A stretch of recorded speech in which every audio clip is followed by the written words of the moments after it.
tu cholkal adinga sermon thak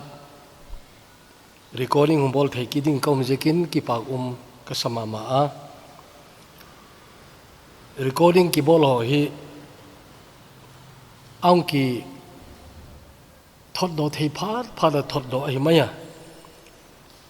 jiga chun alangai ma sa san alangai hi mai jigola chu ngai ki theiding lalpan epik jekin ki pak kasama ma angai di jau se ilalpa je suminin amasan chi bai khong buk ki da hi tuni hin i topic di wa hi le tu malama la ki gen sa khat sut jop na in lockdown sunga thil phabol tulai ti dale pat ni na ichu honggen ding ka hi galatia bungu sang li ki patin sang som chan hi wangai tham masai teno mi zo sin amana sep chu en chin chi zo hen chu tele midang chunga hilowin ama chung bepin sonding neina mitinin amau pok chet akipok diu ai ngalin chun thu hila pa chun ahil pa kengin thil pha zo se pi hen thepinum kiwin pathin chu thep gol ai poi min atu tapo zema chu at ki ding ayo ama tak salama tu pa chun tak salama sina chu lokin tin thagau lama tu pa wang chun thagau lam kum tung hinna lokina ziek chun thil phahi chimchak puitiu ikitha da lo chun ahun takin at ngei ding e ngalun chuti chun hun lem chang inei danun mizo se chunga thil pha bol chi tiu ginna in kon pi teu chungin bol de tiu lalpan athu thieng tho chan chedun athakin emal jol pik ta hen thil phahi chimcha puitiu ti hi tunin ithupi diu chu hi lockdown sunga happy na sep lockdown sunga thil phabol May tarik som ni lekhat sang ni le som ni khan lockdown sunga thil phabol kiti YouTube pa aung ki koya thathum sunga pau pania sermon alangai chu mi sing thum le sang ni wal aung hita la pakhat ngai na dinga minute guk khelut lo he jiga chun pathin mat chak ila thim te la sakte hole ingayu minute guk ve lut be la khat ngai zo chu hak sake lo e himale i sermon te wele atom pe ne mini somli somnga achang le da kal khat hungtung jeteo alangai tum zat kiti chu pathin thua gil kil dang chak hi chawi lovin head be nom tak mu be nom tak hol be nom tak hiu ti hi imu thei jekin lung oi lungdam omai hapama sa khan pa khatin kuison khat dot om tak ei donga hitin ei dongai pu sermon video recording labol now khu mi la lo dingai mi lo pia thugen haksa salo lehem eiti ka ki patilin haksa ka samai katie hilele tun chu ko chomte mel mulo na so thim dai jekin bens ongona thu ka gen phalle bens dim ka ti chu bek in sung dim mi ki chu golin ka ena kamu achang le ko hem khat mel le wak mu ka bang seka bana chun ko chum khat mai hi lovin ko chum tin achang le kailam chung ki tungin achang le kailam noi ki tungin achang le phai gam ki tungin achang le ngun gal ki tungin achang le Nagaland ki tungin achang le Barmalam ki tungin achang le hablom gam gam teo le tungin hi ri chun lung thim mi tha sung tu na in mitampi ki thugen ka hi ti ki he jingin he le chun thu ka ge na ji gol kaung gen thei ki patin hak sat na bang ma tapu alang khalama ki pa tak chu câu chum các chị này program hỏi chị thấy hileng các chị nó chana chu có man video là khéo lâu đấy chứ kin mi zanga lạc về là thu cao và cái nó atam nó lôi hi mai thế ya mi sang khát tiền nó đi khát lên đi cho uma hi là chang là mi som nga bẹp kem này cha các chị này bốc cái anh sẽ thu cái gen cho các bang cô là man phá cái gen lên cái gen namuna na asep đồ chen khai hi mai kuman anunga azika avela wa enki talo wa muphatalo da ajek chu video bang makela seklo aijekin ala tua hi salmor kha recording ibola ile chomlo ka le mi sangup sangsagin enpayu aijekin tulam lam hi chu zena hi haisan thei chi hi lo hi ti in keile kahung ki convince ta te mai ngatin ziga chun adam kadam li chun lalpan thu cha thak message thak epik lai chan chun again jail dingin kaung ki sata ai chule mi alangai thak dani ka ngai to phan le angai zan kiti mai a viewer number ko hitaloi tu lai chu ko chom khen khat wangin big in sunga projector in kap do ko big in sunga amau kho ho vel chu thing tang lam deu ti mai ti khopi to ki gam lai je kun khosung le thieng thowa gin mo dile kuma lo wai je kun hete chun big in sunga ten aro big in pa ma open air in chuna do in hete chun angai thawa sound box hoi taga tu a mi pi na ngai tha ti le kala he alim na san kalamu chule khen ka chun big in sunga iti gola chun projector kap dokin nom takin ki khom gol in pau sab gol na to azo zo hi kamoi chun eitil khowin katha nom dewa a tu ni thupi wi ololin bak lu ri tinu thil phai chim chalu ding thu ongena ala chung lama hin warning neu cha khat onggen khomai a warning chu bang pathian chu thep di go lei pu ye di je chun min atu ma chu abdi ama taksalama tu pa chun taksalama sitna lukin tin thagaw lama tu pa chun thagaw lama kumtong inna luk dingai ati ki pak manaile sarmon danga tambe igen kha gaita anji tak warning pen hi kumni ma sang khan half long lama en leikul kiti khuwa sarmon khat ka wage nai latu tu la aditi kha eju zo tu chim channel ten them takin recording ala bolu kitchen takin a o ngai nom takin record ei bol pe ko tuing kal ting ka wak che kai le je sermon alangai ta viewer mi noi khat le singuk le sangko le zanga le somko in je sermon kha alangai ta we latu tu ading lai te ju sermon kha ye ju je thu pen kha avel again ki le kawak gopu ye kha angai khalo ten alangai mar la thado pawa ka ge ne na tu na ading ai ti itu tu ading hi ti pathin du gen ten akhang alage noi porina ma hulai angai kho ka khang tin pathin du gen tu ten angai kho ku hele je thu sermon agun nagun ka ngai ma sak pen chu sang kha ko som sagil li kuma lam ka mi pi ten cruset lien imu na ma sapeno hiding kaging cha ai biro ta tui thapai Presbyterian te big in compound na a school compound len takhahola sadimo je khan mi dimit metin crusade auma je taka speaker kha speaker min thang le gun imu masak pe naw le hiding kati chu jelaya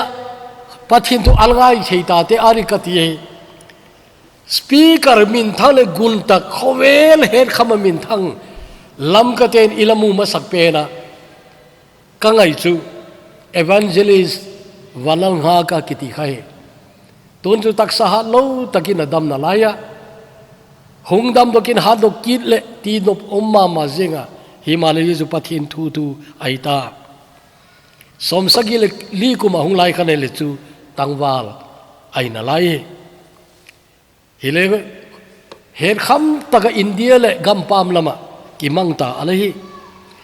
ama na thugen na khan dl mudi in alagen kha against sona khosaul kai lutin lam kate eiwak laina dan teo kha amai so kilang khopin zeta khan pathin thong ge nei zeta ka mudi gen ang gen son chu banghem itile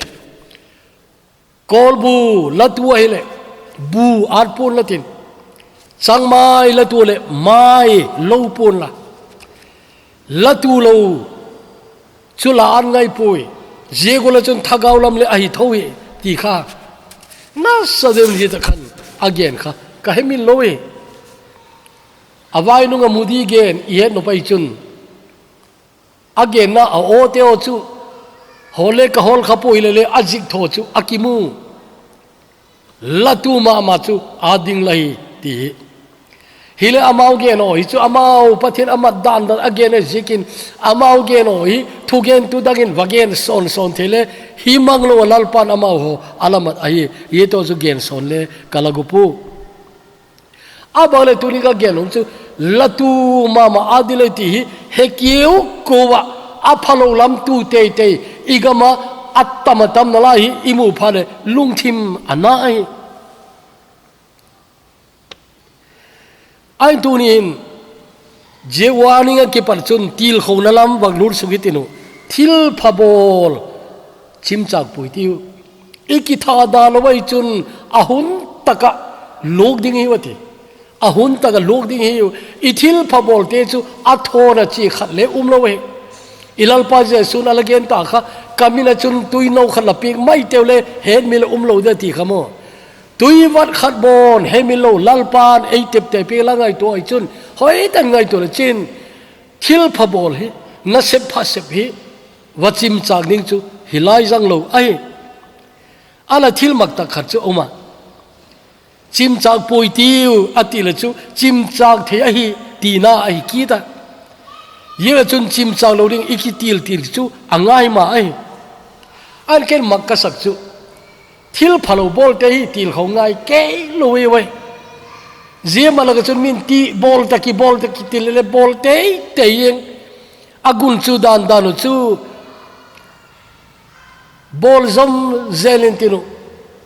awang se tu le dam sunga thil se bola thidi ngai wai ye chun ni sina thil phalo bol lamu te hi koman atil kho hilo hilele hai golo ai wai na sep pha sep na dinga kitil khozel angai hi mak tak chu hi thil phabol na dinga kitil khozel angai hi mak tak ai bagje de mitile setanin thil phabol ki chu a hovil vela la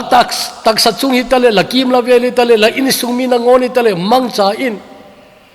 lana sep pha sep te o chu sep lo na dingin setanin pan ala jiga chun je chu pal thazowa lalpa na hi isep zom theni chun achang le eima kitil kho angaya achang le ging tu te khat kitil kho angaya atam zo chun I bible pata pathin thu te sima ikitil kho to zel angai jeto chu tunin wangai tu hitin mitam ta in bang ka hung kitha da jing sekhem iti chun bang ji ka chim chak jing thai sekhem iti chun bang phachum mo ti koi soni ang pai pai pau chapol tele la pau chap pu bang phachu mo ti ogi khari pau chap na kitil hona sarmon khat sangin je koi son khat mai chule thil asu boi zo mama yesu eima sep lam tu le lockdown sunga hi abul ti lam khan chu sep dile ung ho le pan pi thai dile i ho le thil phapol dile i ho le hi male lagin chak sang lockdown ong sot jota lagin chak sang coronavirus i son zadingin aung kilang ta chu di jingkala chun ibol sa cheng nangon le bang phachu mo ti hi ahung bai lam mama langai tu thak zel lo bai chun nang le hung ki su tha dal dilahi je chun abana i he de poi mo chu je bang a phachu ma he bang la bol bang hi le a phachu ma he ti o hi agia la in veng khatin ong gel le angai pu la gol khat agel le angai pu setanin nangon cha laki ngai tu na achang le lalung thim so setanin long gen se kai ji o chu lawak ngai nge le chu hat deu dewin tin la thil phobol kha hai top di le ai le tu ni het min lo di chu thil phobol i hai nge le a phalo bol ki pat na dinga hikin mai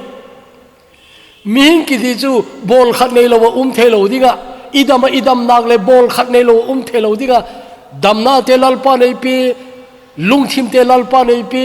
bol nom na te ap ye chu thil phobol lai san nge le a phalo bola ki pan ki mai di le ye chu ei ma hin kho che da i he chin sao hi i he chin sao ho be ki ngai sakin in kho ki pui sak le hin phama ma ding hi zebana thil pha galang bolai chun asoi sel tu te ti hemil kin la gen sinale tin soi sel na le tin ai lo le eng ho na le tin eu lau na le tin bang malo mai hong koi pe le ngei ding hi ai la jo chu setan mat chaw ti hemil kin la mi khatin to na thu again le bang tawang hil le ingai to le to na mai lag di lo atak tak chu aman hitin ti ei mi te mong thil pha khat i bol la ya ki to sot sanga ki to sut i chingo ate horop khat mai ki khei man le athu chu aki kang mama ki to sot ki ti phala chu ki til khona la mai ki to sut ati phala chu gen sinalam mi lung thoi ne gen nalam kha gen na hidingin ka ging cha again tu hin le ngai tu sau ta ka au ngai tu again cho din ka ging chai to na bang ma le zehi digle adigai ala tu ni le hen mil ngai lo di chu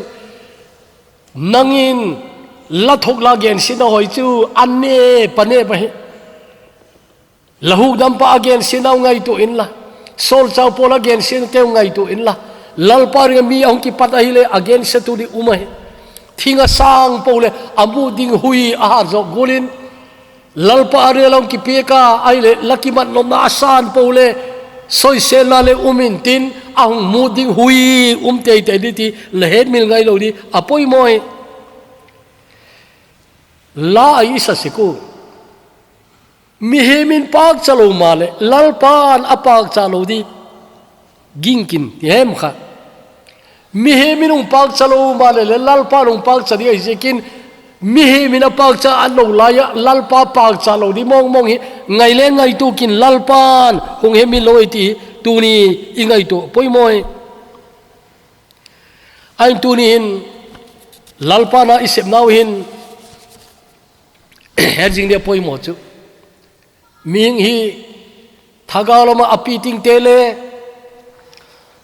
thagawlama ala de tama mari gin chak te oile til kho ngai jing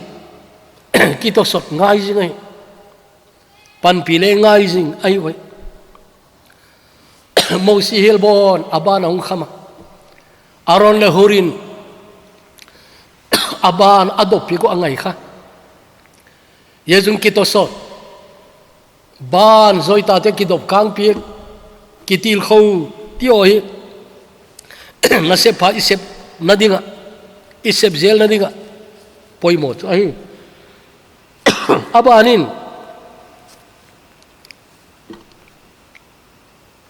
hitin ka ngai tuai kathil tu salmon masale ka gen lang zul ta hung gen alai ka ki pak bek jekin Zulai tarik liya sarmon kaung bol kha atop na dinga kalung thim umata ka choli ti le ke pu hele lung kiek na chum chum kane hak sat na chum chum kane boka zia chun zi khel kha chu bol go talovin kathip veng venge himale ka sarmonin sate comment na ho kasimale yeda phanong kitil do ne khat kasim do ge chu sarmon ma sa khan le kala gen zauta kangai toile Zulai tarik liya parkha aban bol ta ke lo hileng anunga ki bol cheng talodi te chu thu chu mai ala ada di pen chu pasal khat kum tong thina god mun ala zun ta ding ako ki dele lo heti chu aina ala kisu mangyeng de gu mi khat ala mai Zulai tarik somlenga niya kahungge sarmon kha alangai chile kong doi sak mama angai lo chun a sarmon khale id takin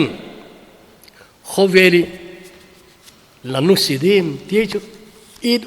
takin khoveri lanu sidim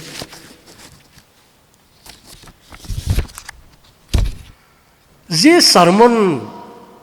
kang bol kit kha tui kang ai to thakale bol lo khang ding ka di bacha kai ar je sarmon ki bol kit kha setan wang chu adana lom ding ka ti chu ai ju god muna puilur jeng theiringa akoi ta kinga sedik te ka akoi Khovela hin mandi bang macha talo khovela ahin lo dile talo wa lung ke na to khoga apui lut pasal khat pau chap tu ane hoi hi nei kha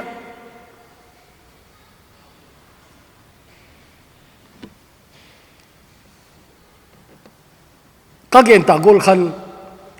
athi na ding mun atung zauta athi god dan teole angai to zau keita jechu second neu chakhada achi theng mai dei tai himale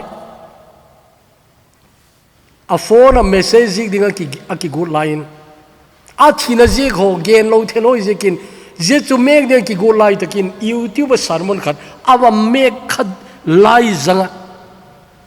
yesu tu ka gem sermon khai id takin khowele lanu sidem ti kha ama naung ge na chun ke thi god dan ken khowel kanur se god dan to ki khek dan chu ke thi god dan chu id lo taga thi di kai kanu ka pa ade lungai na top kho ka im sunga de mol pho na top kho ka kho sunga de min se na top kho ko chum ade na jigol ma chun lungai na top kho dinga thi go kai himale ama kamakin keima ei phutun tun khan uma bang bol di le chin le je thui ngai masan ngai photin ti dar e ki solo umin je salmon ka ngaya ka china adik lodan lampi adik lodan katun na ding adik lodan kang mudoka je chun lalpa ke thupa choin jesu kahung bele ti chu khaveni ma khan ki pak thu whatsappin aungena pa hong phone ni kati sekle la nang laboi lai ta hi kharing kalawa je chun lamu phat phat la lamu mai di ti in je message kong ji kai ati azikha ei pawin hong letin katin he pa kumtonga thita dinga ka umlaya nang message in kumtong in lampi ei puilut wangi ka ngai tu le ka ki pak dan hi again di dan le a umpoi pathinin lagin chak phak lo lam taka au mal zolai a hi ti hong gen nom kai tin ki pak tho ge nei je zawa tu nai deu chakharin message eng thot ki ta lamdang ka sai pathine pina chu alamdang mo tu hin chu Krista sepai laga pangin pau chapna ei support tu aita a message nu nong pen he pa kong pau chap pik jing hi ang ti unaute zehi ki hil sonen kanume min a phone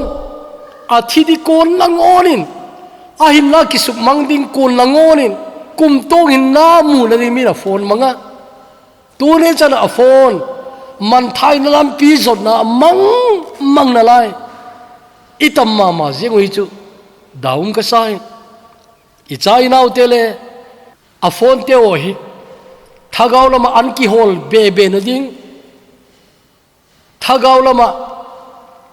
ahin do na diwa pathin thu le la aki hol be na diwin kitil khowi ha bole nu kadoi aile aban genzom taiteno lockdown sunga hin ithil pha bolo i hai sallo na diu hitin kaung aban banin kaung gen nom na lai chol la ke satam thil se bol te chu chol ki saloi we sun le jana bol pi we chol la ki sakal kan til khonom na chu a thini bol te bon chol ki sak no waile nang wana laki pak mani ki khol khomi lo ki pandok zel mai lalpa lalung thima bowling ati te bowling in ki pan zel mai lalpan ang kong mu thil au mai chun sem ding in ki pan zelin ti kong til kho no mai lung thoi ki ti a uma hile tunin lalpa na isep nau hi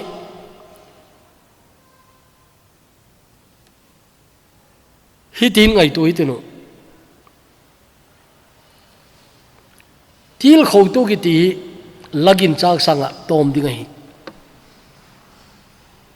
til khona tu ni chalamu nak lai lewa awang pha lai til khona mi tam tan mu zo lowi mi pakhat khovel nop chena sot pela ki bol nunga hung pieng thaga ko chumung ki pi khat thu genin kalung thim sunai chu itina ti keima khama ka ping thak nunga lalpa ringa mat ki mat chak ding lalpa de sep thei kham ngam sep ding kaung go da hi le nidanga ko chom suwa kala zama mate hole kala ho ngam lo thagaw lo ma sang ta kala ete ko chom suwa ka hung umai le zete o chu ei sulung thui pe ni hung pango ko chomi hiti ala hi mo ti kamu in kadama mai ati chu ko chomai tamai zen di la ko chomi din ki la en de ne i ko chom te wai le kitil khona chu atam lo ai khadim ethak angai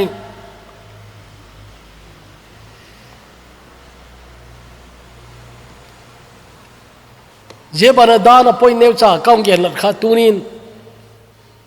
avela gen no chu mi tam tak chu lalpan shaping apik te ko va mu dile hi lo ko va het dile hi lo wa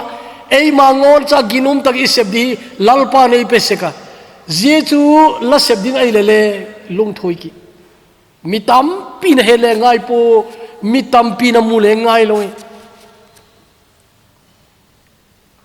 khatwei tun thu phu kom hing ei din ka ging cha pakhadi hoi ka sak bek jekin ko chum khata pel zanin program ki chai zanin ka point lakin ka pan sak kha athu chu ji gu lei pasal khat gam lakin akhul chinar gam manga alampi hona adik lo zawa ho khak jekin alampi aneu deu dewa khul deu da to bina mangta au pet na mun lam tun ki dingala nisa khan dai talo jekin gam laka thingnoi gam noya boy den tho dei tak jekin ngai dan khat au ne ya lui dung khadi awagal mu angai dan so baim tile lui dung hi izui le kho khat so ki zui lur se ka hi ti ngai dan ane ya azui hi khuti lui dung a zui na chun khou sang taga achung lama thing hung on suk zia chu pak cha khat thing le ka chun a umai isa hei pak hoya yem ka he poya pak chamin le gen pu pak cha hoi tak ati atun thu chun a etel hoya sama ma jing himala le ji gam no chu a ending amuding ko ma umlo ti chu awak pona pha pak cha kyang joi ti na wati se o lahoi na lom lo me o pak cha khopi sunga pak cha hun vela umi mai zel chin ni sinami asang telin hung ending a hiwa tu chula kai ka gammang je ka hung mu mai kai kanunga ko ma le hung mu pontin kam ang le ko ma hung mu pontin lapa mai ne mo awati pak cha chun hiti nong ti phu kom hi na katin jek chu pak cha le pawa pak cha ni ti nong ti kei ko man ei mu lo khok ka sapoi kei chu mo ei simpa adinga pak kai jikin ei simpan ei muzinga ama ade kapak hoina ka suhi kalunga kimi ati je ka thuge namuna chun kaung pelu peldi janana na chibai atama anam bipin ti khan ei pel sanjau nungun abeginu caretaker pan elanga ka pa ina chamcha hongbangin big in king cha in ka quarter oma kei tak big in en call tu kai pau chamnai nei pik man ken le ki pak thu gen nom kai ti kawa bang malom oi anu to kai wa hidin ti pa thing pile ko om poi yik naw le ki no di le wa hilele ka ki pa na gen nom kai tu zan la thu gen kha ke ya di mong la gen ei ka ki pak ta lui ke chu min kana sep ei do to le gen ngam lo begin a caretaker begin en kol tu kai kha ka ki za pi ta lo gen ngam lo ka ji ka cha ang na ngona kana sep ka ki za pi a hi ma le je pak za thu la gen khan kuman ei mulo man ei sempa ading pa kai ati zilong gen khan kei ka hong ki mu do ka bang je ka lalpa na hi ki za pi ka hai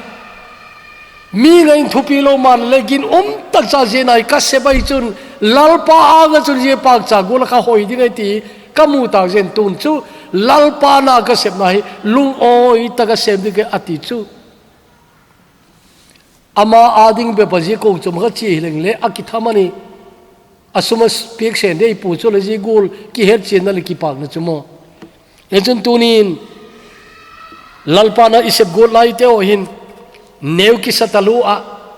ei bol thei chu thupi lo satalu a kingai sele umai the jiwang chu setan doi hi khana ngai to tak angai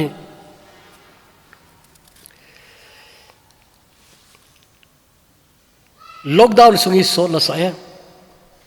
hidin ka ngai to na hong umai asor pole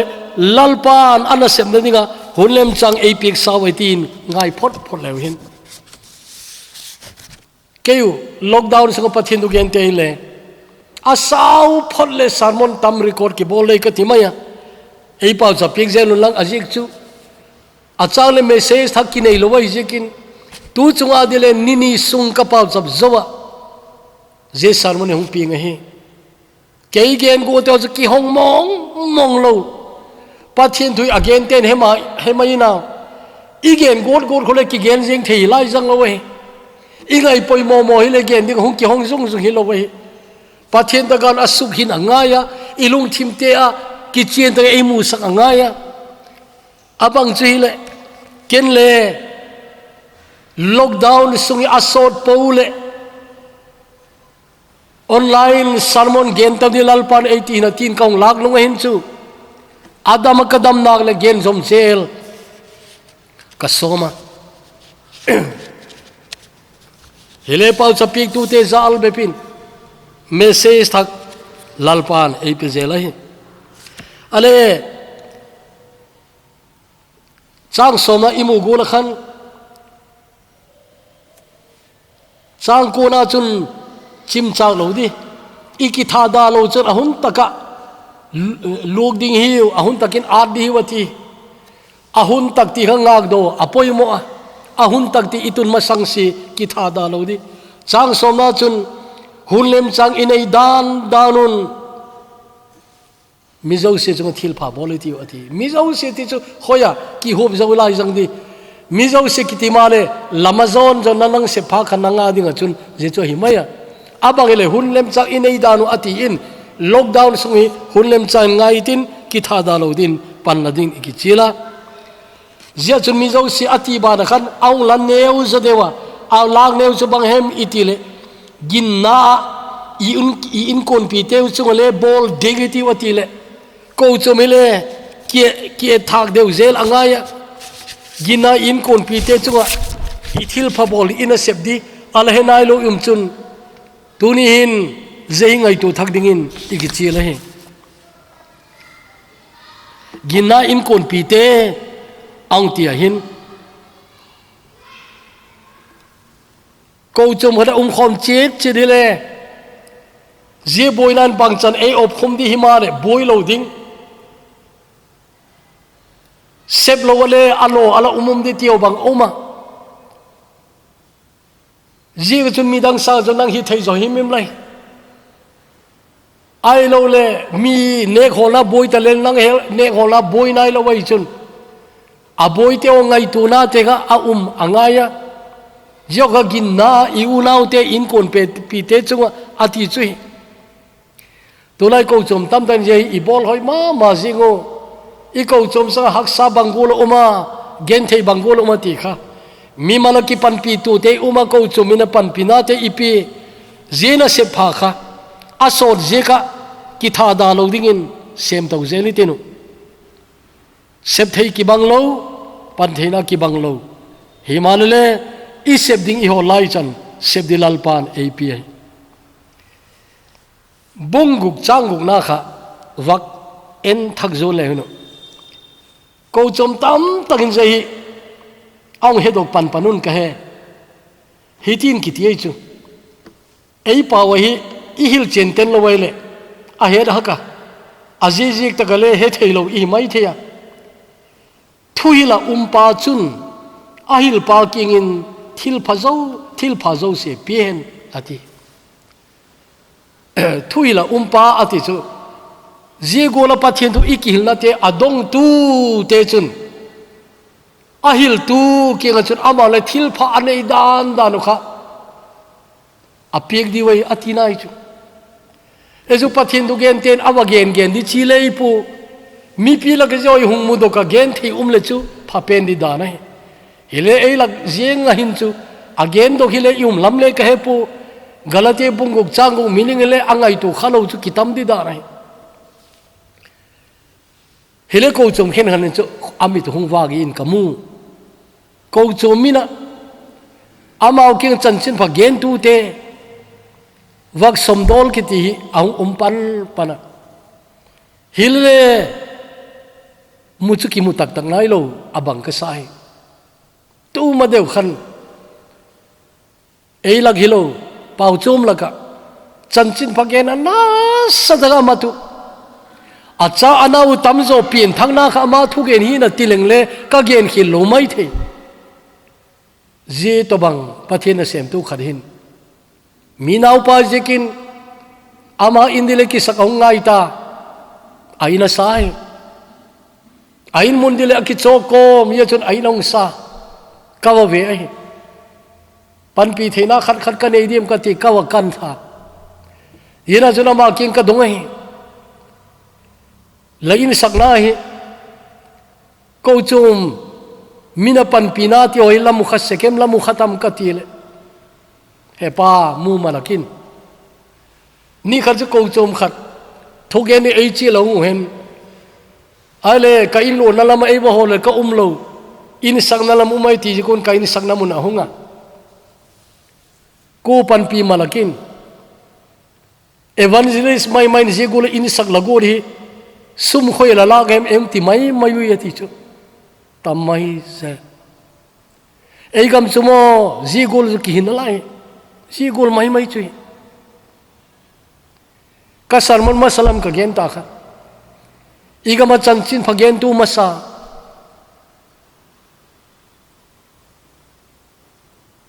pathini nasat takamat lai takin lung changlam nat na alak anane jing sai jekin thugena ama ina paragam la belo thugena aba umna patin jingkal devotion ki chai in lama hungwa kaile alung chang nat na etekinong pha so dam talon hospital a poglutun kai to manai tapu athitai kumni zo vela di o ye chun ECT ka student te amala phu khat sakding kadoi mama je ma alala ahinga ahoya jiga chun jila chu sak sak din ama kinga par aji kinga permission lag angaya ma umtalo male permission lag lo khanum pu jela diga chun nidang umna venga ka wachi aile aki chon dok tai tu ki chon do namun ei hilu ei hil namun ka wa ekil le aki chon dok tai atiki tu kalung thima chun o evangelist pa in ko ni leng vai ta kai ti ki chon vel vel khat adi oti kalung thima na mama ana ati namunu apathum na chu ka wachi chun khorai mi te nei kong mu ba aina ei ko mu chu paka building kilom tak cha amau in kona ringa lien hun to kilom tak cha hi ala uma in bahara kharidi le gaging chan alaya hi male je to bang ina chu azia chate umtai uti kamu chun kalung hi a oya ka kipaka kawana hi kawalu tala loinun ho to pa bang thu ta ati o pastor pala phukha ama umtaw lo ma ala ya hing deu dewa kanau pangte isitia kanau pangte sak dingin kadoya permit kaung la kai recording bol nom ka hiu ka tile ki pa umtaloi phalsai ati kachut komin kabak dong hi in nom tai la chengu kaung ki pak pin in bahara he mai lo le nang in ai tam ka ti le ho to pa ko chom te zala ka ino hitai ati o bang ti dan mo ka ti ka henum se yo i ka bang henum se ka bang ti dan mo ka ti le sai ko district ko chom ten pathin mi na he pi na jekin sum le pai tok thena to ko tha le jong tok thena to ko je ine ei sak do pe ko ati chu je ko chom te chun chan chin pa hil tu chung a sep diu chu a sem hoina mai zen ka ti chu zigol gul chun tu ma ka sepi reverend thang chung nung sing son dam lo gim taga umlain quarter neu chakhada umahi ko chom ten le zigula pathina ring ha lai ni zo se mang tum kha quarter ki pata kitel te taga long siela in maya prachut pakhar khel jak na dile umlo muna pathin sogin khat vui mai di chu tiangai to waile en zolo hidinga hiwa ane lo kitilo a hau ten tam deu au lo tele a peng le umlo dim ka ging cha pathin sem tu in di hi sai tiu kiti in zin cha zo manu zin chun je pathin na sem tu long kha pok doi na uma kalung hi adam pi mama tun achate je tak chun ji achate umu acha palien pele tu in ko chuma loyu palien pen khatin apang thei tai acha naw le bangol to kina ki pak dim o ko chum te chung kati ye chu tunin galatia bonguk changuk hi ko chum te le anazil thang la je nom kai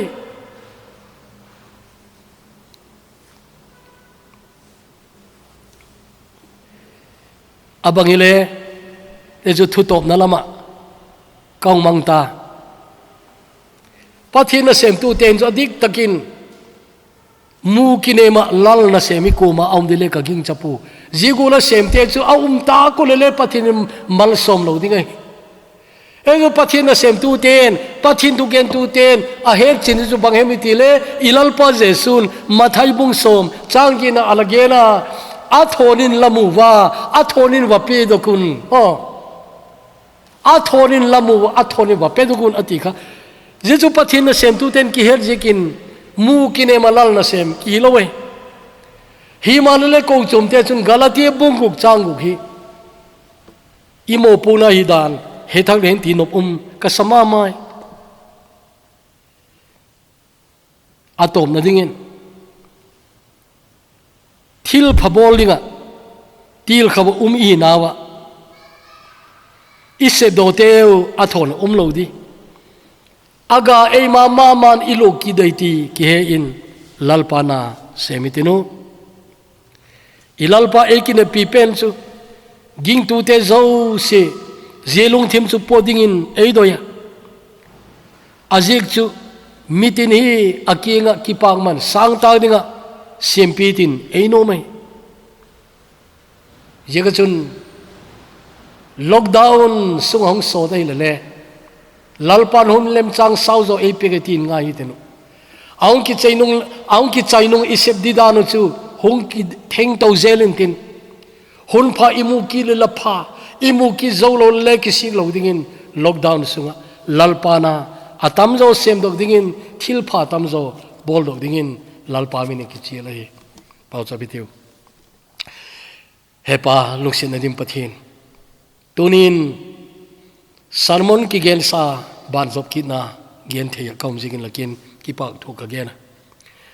zigol khel thui gen ki gole ke pu himale pau chamna zigol nang man leng donu a gen zom poi mola sak jika again do ka leung mar ki dai ti ka he ka ki pak he to ne ngai tha zo se ama di che ki he chen dingin nang man mal soma ye thui lalpa ga su nge ding mang cha dingin lal je sumin ka don hi amen.